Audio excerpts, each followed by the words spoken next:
En este video hablaremos de forma breve sobre los principales antecedentes históricos y jurídicos de la huelga en México.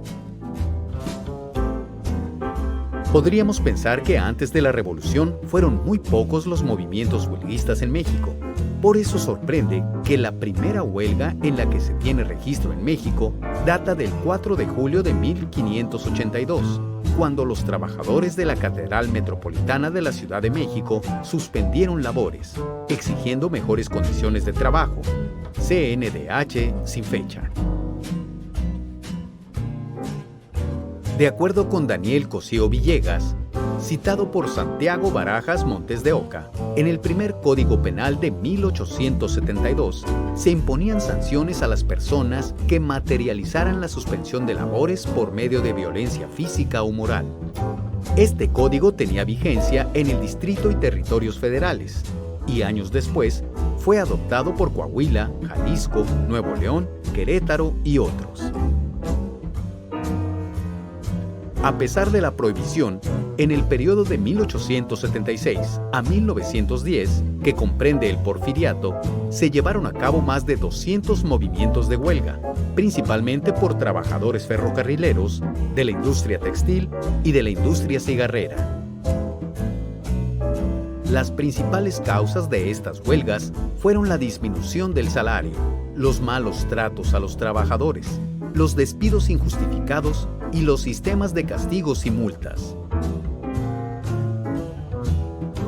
Los movimientos más representativos fueron la Huelga de Cananea, llevada a cabo por la Unión Liberal Humanidad, una de las primeras organizaciones sindicales, y la Huelga de Río Blanco, patrocinada por el Círculo de Obreros Libres.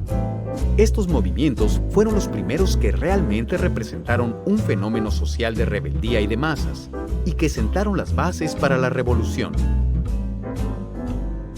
Santiago Barajas señala como antecedentes primordiales del artículo 123 de la Constitución actual los siguientes documentos: Pacto de la Empacadora, artículo 2 de las adiciones del Plan de Guadalupe, Decreto contra la suspensión del trabajo de Venustiano Carranza, Proyecto de Constitución presentado al Congreso Constituyente de Querétaro del 1 de diciembre de 1916. En estos documentos se adoptaban medidas para mejorar la situación de la clase obrera, como la suspensión de las tiendas de raya y el mejoramiento en general de las condiciones de trabajo. El derecho de huelga queda consignado por primera vez en la Constitución de 1917, en las fracciones 17 y 18 del artículo 123, especificando el concepto de huelga lícita e ilícita. A partir de 1917, los estados de la República elaboraron sus respectivas leyes de trabajo, incluyendo los aspectos contenidos en el artículo 123 constitucional. Nótese que en ese momento, las legislaturas locales tuvieron facultades legislativas en este tema.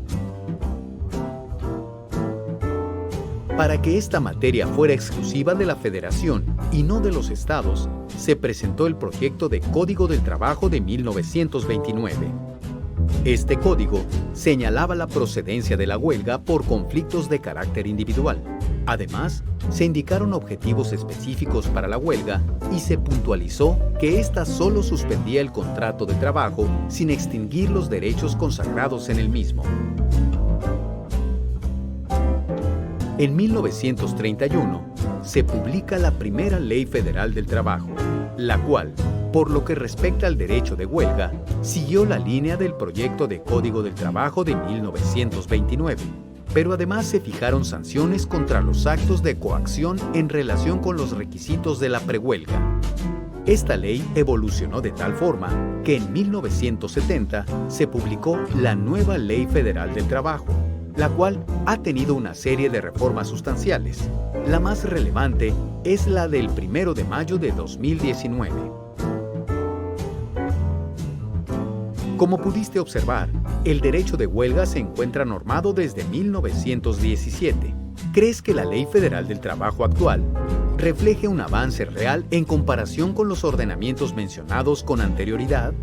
¿Identificas reformas relevantes en materia de huelga en la Ley Federal del Trabajo reformada el 1 de mayo de 2019?